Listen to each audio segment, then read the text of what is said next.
Anong ginawa ng simbahan? Kayong simbahan ng Katoliko, milyon ang kita ninyo linggo-linggo all throughout the Philippines, karaming simbahan. Saan ang pera ng tao? Kami yung pera namin, i-explain namin sa tao. Kayong mga pare, mga obispo, magaganda ng suot ninyo.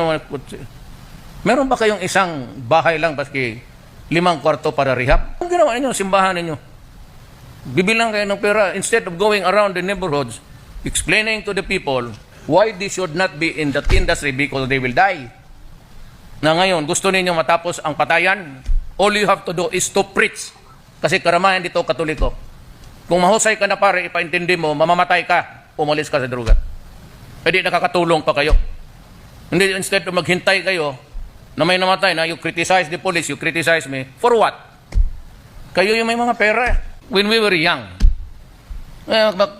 cabinet members, we were making confessions to you. We were being molested. Hinahawakan na kami. Kayo, what is your moral ascendancy in the Philippines? Religion? What is the meaning of it? Hindi kayo nakakatulong. Daldal kayo ng daldal. Kung kayo ang magkamali, okay lang. So, bakit kaming mga nasa gobyerno? Na pwede yung sabihin, kayo, ganong ito. O kami na ngayon ang magtanong, Katoliko man ako. Anong ginagawa ninyo sa pera? Anong gawa ninyo, kabaklaan ninyo dyan sa mga seminaryo ninyo? Anong pinagagawa ninyo sa mga bata noon? Did you investigate us? Say kayo. Extrajudicial killing. Tumulong kayo. Ito nga ang ibigay ko sa inyo. Basbasan ninyo ito ng huli. Totoo man kayo ang holy water. Paliguan ninyo ng isang tunilada tubig para gumaling.